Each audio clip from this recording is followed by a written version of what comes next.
السلام عليكم ورحمة الله تعالى وبركاته. بسم الله الرحمن الرحيم. ரியாது சாலிஹீன் பாடம் 99. இந்த ரியாது சாலிஹீன் பாடத்தினுடைய கிதாபினுடைய 99ஆம் நாள் பாடத்தில் நாம் அமர்ந்திருக்கின்றோம். இந்த பாடத்தில் பேணிக்கையாக இருத்தல் என்ற தலைப்பின் கீழ் அமையக்கூடிய வரக்கூடிய அந்த ஹதீசுகளை பற்றி நாம் பார்க்க இருக்கின்றோம். அல்ஹம்துலில்லா. நம்முடைய ஜாமியா ரகீப் எஜுகேஷனல் ட்ரஸ்டின் மூலமாக பல தீன் சம்பந்தப்பட்ட சேவைகளையும் பல துன்யா சம்பந்தப்பட்ட சேவைகளையும் நாம் செய்து கொண்டிருக்கின்றோம். இந்த சேவைகள் எவ்வித தொய்வின்றி தொடர்ந்து நடைபெறுவதற்காக நீங்கள் துஆ செய்யுங்கள். இன்னும் ஆதரவு தாருங்கள். நன்மையில் ஒன்று சேருவோம், முந்திக் கொள்வோம். உங்களுடைய நன்கொடைகள் எங்களுக்கு நீங்கள் வழங்க விரும்பினால் எங்களுடைய பேங்க் அக்கவுண்ட் டீட்டெயில்ஸ், வங்கி முகவரிகள் இங்கு கொடுக்கப்பட்டு இருக்கின்றது. இது அல்லாமல் இங்கு QR ஸ்கேனும் இங்கே கொடுக்கப்பட்டு இருக்கின்றது. இதன் மூலமாக ஸ்கேன் செய்தும் உங்களுடைய நன்கொடைகளை எங்களுக்கு நீங்கள் தாராளமாக வழங்கலாம். இதன் மூலமாக அல்லாஹு தஆலா உங்கள் வாழ்நாளை மென்மேலும் பரக்கத்தானதாக ஆக்கி வைப்பானாக. ஆமீன் ஆமீன் யா ரப்பல் ஆலமீன். இப்பொழுது இந்த ரியாது சாலிஹீன் கிதாபினுடைய 99ஆம் நாள் பாடத்துல பாபுல் முஹாஃபலதி ஃபில் அமால் என்று சொல்லப்படக்கூடிய ஒரு புதிய பாடத்தினுடைய அந்த அறிமுகத்தை பற்றி நாம் பார்க்க இருக்கின்றோம். அப்போ இந்த பாடத்திற்கான அர்த்தம் என்னன்னு சொன்னா, நல்ல அமல்கள் செய்யும் விஷயத்தில் பேணிக்கையாக இருத்தல் என்பதை குறித்தான பாடமாக இது அமைகின்றது. இதன் காரணமாக தான் தமிழில நாம் பேணிக்கையாக இருத்தல் என்ற தலைப்பின் கீழ் இந்த பாடத்தை நாம் அமைத்திருக்கின்றோம். அப்போ நன்மையான காரியத்தில் பேணிக்கையாக இருத்தல் குறித்தான பாடம் என்பதை விளங்கிக்குங்க. அப்போ ஒரு நன்மையான ஒரு காரியத்தை நம்ம செய்வதன் மூலமாக நமக்கு கிடைக்கக்கூடிய நன்மைகள் எக்கச்சக்கம். இப்போ ஒவ்வொரு நன்மைக்கு தகுந்தவாறு அல்லாஹு தஆலா நமக்கு ஒவ்வொரு நன்மைகளை தரக்கூடியவனாக இருக்கிறான். நம்முடைய பாவங்களை அல்லாஹு தஆலா போக்கக்கூடியவனாக இருக்கிறான். நம்முடைய தரஜாக்களை, நம்முடைய அந்தஸ்துகளை அல்லாஹு தஆலா உயர்த்தக்கூடியவனாக இருக்கிறான். இப்படி அல்லாஹுவின் பால் பல பலாபலன்களை கொடுக்கக்கூடியதுதான் ஒரு நன்மையான காரியம் என்பது. அப்போ அந்த நன்மையான காரியம் என்பதை நம்ம எந்த அளவிற்கு பேணிக்கையாக செய்ய வேண்டும். நன்மையான காரியம் என்பது அசால்ட்டாக செய்யக்கூடிய, ஒரு பொடுபோக்காக செய்யக்கூடிய ஒரு விஷயமா? நாளை சுவனத்தில் நாம் சம்பாதிக்கக்கூடிய ஒரு விஷயமே இந்த நன்மை தான். இப்ப இந்த உலகத்துல வாழணும்னு சொன்னா பணம் சம்பாதிச்சா போதும். இந்த உலகத்தினுடைய தேவைகளை நிறைவேற்றுவதற்காக அந்த தொகைகளை சம்பாதிச்சா போதும். அப்போ சாதாரணமான இந்த உலக வாழ்க்கைக்கு ஒரு பணத்தை சம்பாதிப்பது என்பது எவ்வளவு முக்கியமானதாக இருக்கோ, அந்த பணத்தை சம்பாதிப்பதற்கு ஒவ்வொருவரும் எவ்வளவு முயற்சிகளை எடுக்கின்றார்களோ, அப்போ அதுக்கே அவ்வளவு பேணிக்கையாக இருக்கும் பொழுது நாளை மறுமைக்காக வேண்டி சேர்க்கக்கூடிய ஒரு காசு தான், ஒரு பணம் தான் நம்முடைய அமல். அப்போ நம்முடைய அமலை கொண்டுதான் நாளை மறுமையில நம்ம வெற்றி பெறக்கூடியவர்களாக இருக்கிறோம். அப்படிப்பட்ட அந்த மறுமை வாழ்க்கைக்கான அந்த அமல்களை எந்த அளவிற்கு பேணிக்கையாக செய்யணும் என்பதை குறித்தான ஒரு பாடமாக தான் இந்த பாடம் அமையுது. அல்லாஹு சுப்ஹானஹு வ தஆலா அவனும் அந்த குர்ஆன் ஷரீஃபில இந்த நன்மையை பேணிக்கையாக இருத்தல் என்ற இது சம்மதமான ஆயத்துக்களை எக்கச்சக்கமா அல்லாஹு தஆலா சொல்லியிருக்கிறான். ஸல்லல்லாஹு அலைஹி வஸல்லம் அவர்களும் இந்த ஒரு தலைப்பின் கீழ் அமையக்கூடிய ஹதீஸாக எக்கச்சக்கமான ஹதீஸை தன்னுடைய வாழ்நாளில் சொல்லியிருக்கிறாங்க. பேணிக்கை என்ற ஒரு விஷயத்தை அல்லாஹும் அவனுடைய ரசூலும் அதிகமாக உணர்த்தக்கூடியவர்களாக நமக்கு இருக்கின்றார்கள் என்று சொன்னால் அது எந்த அளவிற்கு முக்கியம் என்பதை நாம் விளங்கிக் கொள்ள வேண்டும். அப்போ ஒரு அமல் அது பேணிக்கையாக செய்யப்படுவதனால் மட்டும்தான் அந்த அமல் என்பது முழுமை பெறக்கூடியதாக இருக்கு. அது தாமாகி அது பரிபூர்ணமான ஒரு அமலாக அல்லாஹ்விடத்துல ஏற்றுக்கொள்ளப்படக்கூடியதாக இருக்கு என்பதை நாம் விளங்கிக் கொள்ள வேண்டும். அது குறித்தான இந்த அறிமுகத்தையும் இதற்கு கீழே பதிவு செய்யப்படக்கூடிய அந்த ஹதீஸுகளையும் தான் நம்ம இப்போ பார்க்க இருக்கிறோம். அல்ஹம்துலில்லாஹ். அப்போ அந்த ஹதீஸ்ல இந்த பாடத்துல சொல்லப்படக்கூடிய விஷயம் என்னன்னு சொன்னா, இந்த தலைப்பின் காரணமாக இந்த தலைப்பு சம்பந்தமாக முசன்னிஃப் அன்னவர்கள் குர்ஆன் ஷரீஃபில் அல்லாஹு தஆலா சொல்லியிருக்கக்கூடிய ஆயத்துக்களில் இருந்து ஒரு 4 ஆயத்தை அல்லாஹு தஆலா இங்க பதிவு செஞ்சு தரான். அப்போ பதிவு செஞ்சு தருகிறார்கள் முசன்னிஃப் அவர்கள். அந்த குர்ஆன் ஷரீஃப்ல கூறப்பட்ட எக்கச்சக்கமான ஆயத்துகள் இருந்தும் அதுல இருந்து இந்த பாடத்திற்கு தோதுவாக இந்த பாடத்தின் கீழ் ஒரு 4 ஆயத்தை நமக்கு பதிவு செஞ்சு தரக்கூடியவர்களா இருக்கிறாங்க. அப்போ இன்றைய பாடத்துல அந்த 4 ஆயத்துகளுக்கான தர்ஜுமாக்களையும் அதனுடைய அர்த்தத்தையும் அதனுடைய கூடுதல் விளக்கத்தையும் பற்றி தான் இன்றைய பாடத்துல நம்ம பேச இருக்கின்றோம். அல்ஹம்துலில்லாஹ். இப்போ நம்ம கிதாபு பார்ப்போம். 15வது பாடம் பாபுல் முஹாஃபலத்தி அலல் அமால்.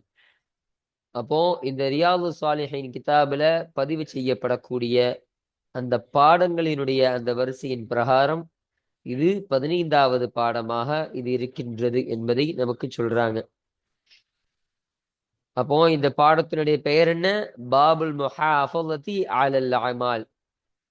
நல்ல அமல்கள் செய்வதின் மீது பேணுதலாக இருத்தல் குறித்தான பாடம் ஆக இது இருக்கின்றது.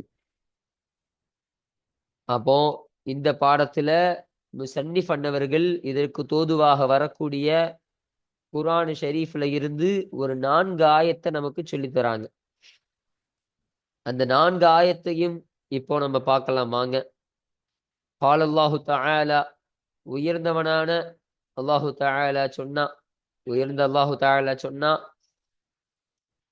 அலம் யஅனில் லதீன ஆமனு அன் தக்ஷஅ குலூபுஹும் லிذிக்ரில்லாஹி வமா நஸல மினல் ஹக்கி வலா யகூனு கல்லதீன ஊதுல் கிதாப மின் கப்லு ஃபதால அலைஹிமுல் அமது ஃபகஸத் குலூபுஹும் என்பதாக அல்லாஹு தஆலா குர்ஆன்ல சொல்லப்பட்ட இந்த ஆயத்தை இந்த பாடத்திற்கு தோதுவாக முதலாவது ஆயத்தாக இந்த ஆயத்தை நமக்கு கொண்டு வராங்க. அப்போ இந்த ஆயத்திற்கான தர்ஜுமா என்னன்னு சொன்னா, அலம் யானி, நேரம் வரவில்லையா, லில்லதீன ஆமனு, ஈமான் கொண்டிருந்தார்களே அத்தகையவர்களுக்கு நேரம் வரவில்லையா, ஈமான் கொண்ட முஃமின்களுக்கு நேரம் வரவில்லையா, அன் தக்ஷஅ குலூபுஹும், அவர்களுடைய கல்புகள் அவருடைய இதயங்கள் பயப்படுவதற்கு நேரம் வரவில்லையா, அஞ்சிக் கொள்வதற்கு நேரம் வரவில்லையா, லிذிக்ரில்லாஹி, அல்லாஹ்வை நினைவு கூறுவதற்காகவும், வமா நஸல மினல் ஹக்கி, இன்னும் உண்மையான விஷயத்திலிருந்து வந்த இறங்கிய அந்த வேதத்தை நினைவு கூறுவது கொண்டும் நினைவு கூறுவதற்காகவும் அவருடைய கல்புகள் அஞ்சுவதற்கு நேரம் வரவில்லையா, வலா யகூனு, இன்னும் அவர்கள் ஆகிவிட வேண்டாம், கல்லதீன ஊதுல் கிதாப, வேதங்களை கொடுக்கப்பட்டார்களே அத்தகையவர்களைப் போல அவர்கள் ஆகிவிட வேண்டாம், மின் கபலு, இதற்கு முன்னால் வேதங்கள் கொடுக்கப்பட்டார்களே அப்படிப்பட்டவர்களை மாதிரி அவர்கள் ஆகிவிட வேணாம்,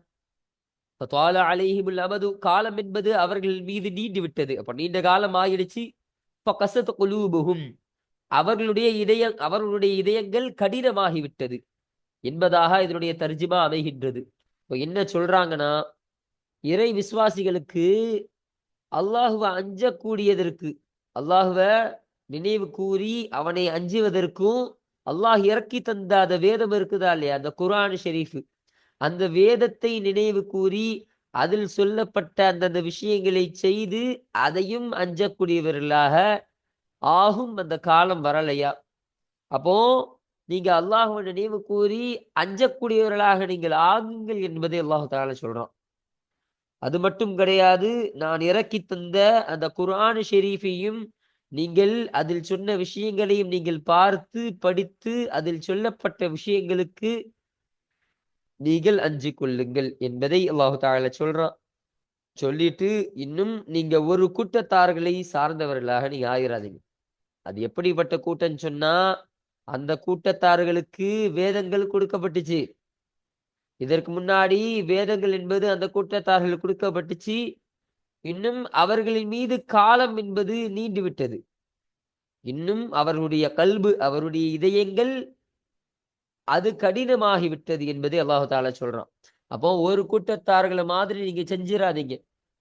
அப்போ இங்க எந்த கூட்டத்தார்கள சொல்றான்னு கேட்டா, அஹ்லுல் கிதாப் வேதக்காரர்கள பற்றி அல்லாஹு தஆலா இந்த ஒரு ஆயத்துல சொல்ல வரான்.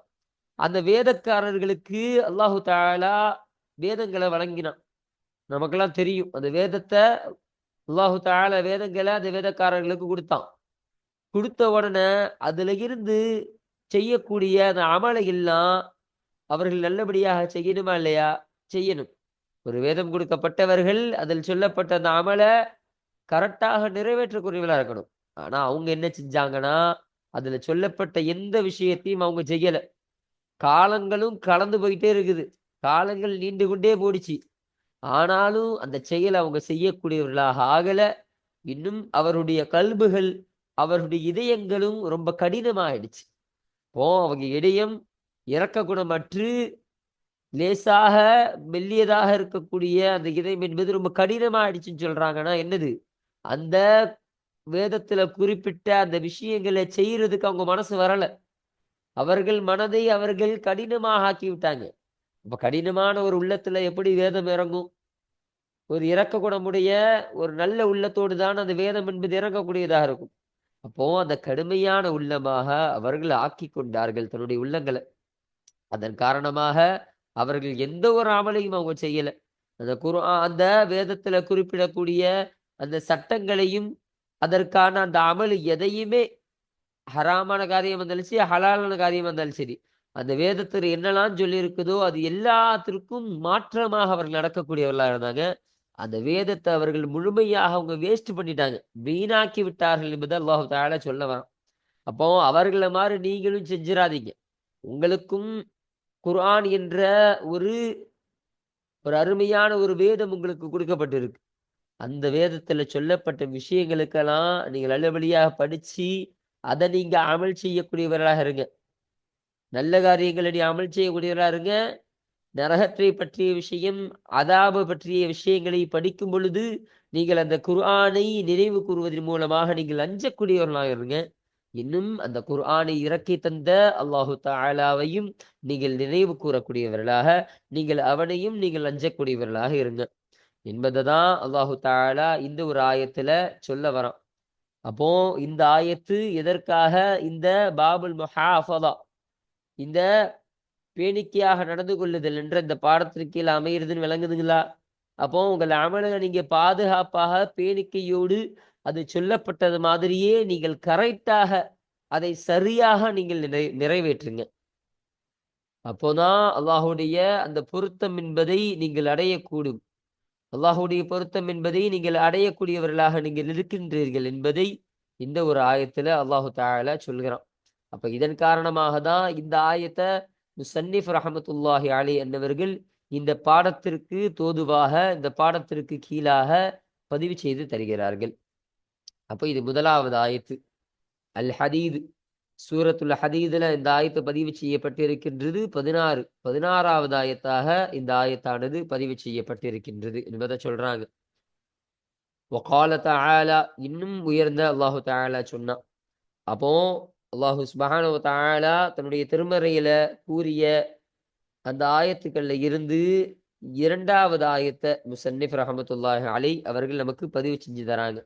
இந்த ஆயத்து என்னன்னா وَقَفَّيْنَا بِعِيسَى ابْنِ مَرْيَمَ وَآتَيْنَاهُ الْإِنْجِيلَ وَجَعَلْنَا فِي قُلُوبِ الَّذِينَ اتَّبَعُوهُ رَأْفَةً وَرَحْمَةً وَرَهْبَانِيَّةً ابْتَدَعُوهَا مَا كَتَبْنَاهَا عَلَيْهِمْ إِلَّا ابْتِغَاءَ رِضْوَانِ اللَّهِ فَمَا رَعَوْهَا حَقَّ رِعَايَتِهَا என்ற ஒரு ஆயத்தை அல்லாஹு தஆலா திருமறையில சொல்றான்.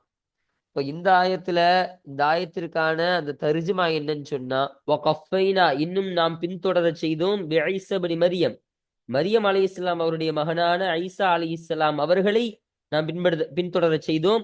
வாத்தைனாஹு இன்ஜீல, இன்னும் அவர்களுக்கு அந்த ஈசா அலைஹிஸ்ஸலாம் அவர்களுக்கு நாம் கொடுத்தோம் அல் இன்ஜீல, இன்ஜீலை நாம் கொடுத்தோம். வஜஅல்னா ஃபீ குலூபில் லதீன தபஉஹு, வஜஅல்னா நாம் ஆக்கினோம் ஃபீ குலூபில் லதீன தபஉஹு, அந்த ஈசா அலைஹிஸ்ஸலாம் அவர்களை யாரெல்லாம் பின்பற்றுகிறார்களோ அத்தகைய மக்களினுடைய அந்த கல்புகளில், அந்த இதயங்களில் நாம் ஆக்கினோம் ரஃபத்தன், கனிவான குணத்தையும், ரஹமத்தன், இன்னும் இரக்க குணத்தையும் நாம் ஆக்கினோம். இப்ப இரக்க குணம், கனிவான குணம் எல்லாம் அவர்களை பின்பற்றிய அந்த நபர்களுக்கு நாம் கொடுத்தோம்னு சொல்றான். ரஹ்பானியத்தன் இப்ததஉஹா, ரஹ்பானியத்தை இன்னும் அந்த துறவித்தனமாகிறது, இப்ததஉஹா அதை அவர்கள் உருவாக்கினார்கள். மா கத்தபனாஹா அலைஹிம், அவர்களின் மீது அதை நாம் எழுதவில்லை, அதை நாம் கடமையாக்கவில்லை. அப்படிப்பட்ட அந்த துறவிதனத்தை அவர்களுக்கே உருவாக்கி கொண்டாங்க. இல்லபத்தில்லாஹி, அல்லாஹ்வினுடைய பொருத்தங்களை நாடியே தவிர அவர்கள் அந்த துறவித்தனத்தை உருவாக்கி கொண்டார்கள். பமாராவுஹா, எனினும் அவர்கள் அதை பேணி நடக்கவில்லை. ஹக்க ரிஆயத்திஹா, அதை எப்படி பேணி நடக்க வேண்டுமோ அந்த முறையில், அதற்கான ஹக்கு, அதற்கான உரிமையின் முறையில் அதை அவர்கள் பேணியும் நடக்கவில்லை என்பதாக அல்லாஹு தஆலா சொல்லி காட்டுகிறான். அப்போ இந்த விராயத்துல அல்லாஹ் என்ன சொல்ல வரானா, அவர்களுக்கு ஈசா அலைஹிஸ்ஸலாம், மரியம் அலைஹிஸ்ஸலாம் அவருடைய மகனான ஈசா அலைஹிஸ்ஸலாம் அன்னவர்களை நம்ம பின்தொடர செஞ்சோம். அவங்களை நீங்க பின்பற்றி வாழுங்க, அவர்கள் சொல்லக்கூடிய விஷயங்கள் எல்லாம் நீங்க நல்லபடியாக நீங்கள் செய்யக்கூடியவர்களாக ஆகுங்கள் என்பதாகவும் நாங்க அவளுக்கு சொன்னோம். இன்னும் அவர்களுக்கு அந்த இஞ்சில் வேதத்தையும் கொடுத்தோம். இப்போ இந்த ஆயத்து யாரை பத்தின முதல்ல இறக்கப்பட்டுச்சுன்னு முதல்ல விளங்கணும். இதுல இந்த ஆயத்தானது சஹாபாக்களுக்கு ஒரு படிப்படியாக தான் இறக்கியிருக்கான் அல்லாஹு தஆலா. இருந்தாலும் இதுல சொல்லப்பட்ட இந்த சம்பவம் என்பது அது ஈசா அலைஹிஸ்ஸலாம் அவருடைய சமுதாயத்தை குறித்தான ஒரு சம்பவம். அப்ப அவங்க சமுதாயம் என்ன செஞ்சாங்க, எப்படிப்பட்ட ஒரு காரியத்தை செஞ்சாங்க என்பதை தான் இந்த ஒரு ஆயத்தில் அல்லாஹு தஆலா பதிவு செஞ்சு தரான் பாருங்க. இன்னும் அந்த ஈசா அலைஹிஸ்ஸலாம் அவருடைய சமுதாயத்திற்கு நாம் இஞ்சில் என்ற வேதத்தையே நம்ம கொடுத்தோம். அந்த இஞ்சில் வேதத்தை கொடுத்து அதில் சொல்லப்பட்ட விஷயத்தையும் நீங்கள் பின்பற்றி வாழுங்க, அதில் சொல்லப்பட்ட விஷயங்களையும் நீங்கள் நடைமுறைப்படுத்துங்க.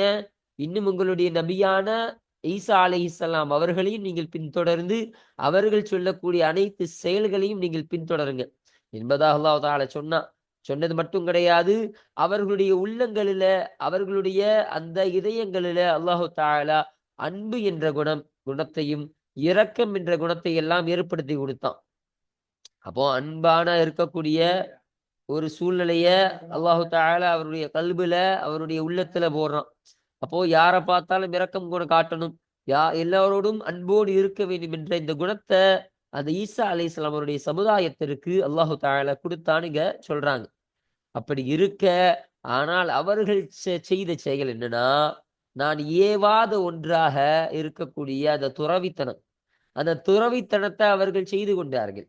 அந்த துறவித்தனத்தை அவர்கள் மீது நாம் கடமையாக்கல, ஆனா அதை அவர்களே உருவாக்கி அவர்கள் அதை செய்யக்கூடியவர்களாக இருந்தார்கள். அப்படி இருக்க அதை கூட அவர்கள் உருப்படியாக அதை செய்ய வேண்டிய அந்த முறைப்படி அவர்கள் பேணவில்லை. அவர்கள் அதை முறைப்படி பேணி அதை செய்யக்கூடியவர்களாக அவர்கள் இல்லை என்பது அல்லாஹு தஆலா இந்த ஒரு ஆயத்துல கூற வரான். அப்போ இந்த ஆயத்தானது இந்த பாபுல் முஹாஃபதாவுல பதிவு செய்யப்படக்கூடிய இந்த பேணுதலாக இருத்தல் என்ற இந்த பாடத்தின் கீழ் பதிவு செய்யப்படக்கூடிய காரணம் என்னன்னு சொன்னா, இறுதியாக இந்த ஆயத்தில் அல்லாஹு தஆலா சொல்லும் பொழுது ஃபமா ரஅவுஹா ஹக்க ரிஆயத்திஹான்னு சொன்னான். அப்போ அவர்கள் முறைப்படி அந்த செஞ்ச காரியத்தை, நான் சொல்லப்பட்ட அந்த காரியத்தை, அதை முறையான விஷயத்தோட அதை பேணி வாழல, அதை பேணி செய்யக்கூடியவர்களாக அவர்கள் இல்லை என்பதாக அல்லாஹு தஆலா சொன்னானா இல்லையா? அதன் காரணமாக தான் இந்த ஆயத்து இந்த பாடத்துல பதிவு செய்யப்படுது. அப்ப பேணுதல் என்ற ஒரு விஷயத்த சொல்லப்பட்ட கடமையாக்கப்பட்ட அந்த அமல்களை பேணுதலாக செய்ய வேண்டும் என்ற ஒரு கருத்தை அல்லாஹு தஆலா இந்த ஒரு ஆயத்துல சொல்றானா இல்லையா? அதன் காரணமாக தான் இந்த ஆயத்தானது இந்த பாடத்திற்கு கீழே பதிவு செய்யப்பட்டிருக்கின்றது. அதன் காரணமாக தான் முஸன்னிஃப் ரஹ்மத்துல்லாஹி அலைஹி அவர்கள் இந்த ஆயத்தை குர்ஆன் ஷரீஃப்ல இருந்து இந்த பாடத்திற்கு தோதுவாக இரண்டாவது ஆயத்தாக இந்த ஆயத்தை நமக்கு சொல்லி காட்டுறாங்க. அல் ஹதீது, இந்த ஆயத்தும் சூரத்துல் ஹதீதை சார்ந்ததாக தான் இருக்கு. 27வது ஆயத்தாக அந்த சூரத்துல் ஹதீதுல இந்த ஆயத்தானது அமையக்கூடியதாக இருக்கின்றது என்பதை சொல்றாங்க. இன்னும் அடுத்தபடியாக இந்த பாடத்திற்கு தோதுவாக குர்ஆன் ஷரீஃப்ல இருந்து முசன்னிஃப் அன்னவர்கள் 3வது ஒரு ஆயத்தை பதிவு செஞ்சு தராங்க பாருங்க. வகால தஆலா, இன்னும் உயர்ந்த அல்லாஹு தஆலா சொன்னா, வலா தகூனு கல்லதி நகலத் கஸ்லஹா மின் பஅதி குவ்வத்தின் அன்காசன் என்பதாக அல்லாஹு தஆலா ஒரு விஷயத்தை சொன்னான். அப்போ இந்த ஆயத்தினுடைய தர்ஜுமால என்ன போடுறாங்கன்னா, வலா தகூனு, நீங்கள் ஆகிவிட வேண்டாம், கல்லத்தி, ஒரு பெண்ணை போல நீங்கள் ஆகிவிட வேண்டாம். எப்படிப்பட்ட பெண்ணு? நகலத், அவள் முறித்தால், கஸ்லஹா, தான் முறுக்கேறியவாறு தரித்த அந்த நூலை அவள் முறித்தால், பாதிய குவத்தின், அது நல்ல சக்தி பெற்றதாக ஆனதற்கு பின்னர், அன்காசன், துண்டு துண்டாக அதை அவள் முறித்தாலே, அப்படிப்பட்ட பெண்ணாக நீங்கள் ஆகிவிட வேண்டாம் என்று அல்லாஹு தஆலா சொல்லி காட்டக்கூடிய ஒரு ஆயத்து. அப்ப என்ன சொல்ல வராங்கன்னா, ஒரு பெண் இருக்கிறா, தான் முறுக்கேறியவாறு கோர்த்த அந்த நூலை அவளே பிரிக்கிறா. அந்த கோர்த்த அந்த நூலை அவளே பிரிக்கிறா. துண்டு துண்டாக அவளே பிரிச்சு போடுறா. அப்ப அவளே எல்லாத்தையும் சேர்த்து, அவளே எல்லாத்தையும் துண்டு துண்டா வெட்டி போடுவாளா இல்லையா? எல்லாத்தையும் கலைத்து விடுவாளா இல்லையா? இந்த பெண்ணை போல ஆயிடாதீங்க நீங்க அப்படின்னு அல்லாஹு தஆலா இதன் மூலமாக, இந்த ஆயத்தின் மூலமாக நமக்கு சொல்லித் தருகிறான். அந்நஹல், சூரத்து நஹலில இந்த ஆயத்து பதிவு செய்யப்படுகின்றது என்பதை சொல்றாங்க. 92வது ஆயத்தாக சூரத்து நஹல் என்ற சூறாவில இந்த ஆயத்தை பதிவு செய்யப்படுகின்றது, இந்த ஆயத்து அமைகின்றது என்பதை நமக்கு தெரிவிக்கிறாங்க. அப்போ நம்ம 3 ஆயத்து பார்த்தாச்சு.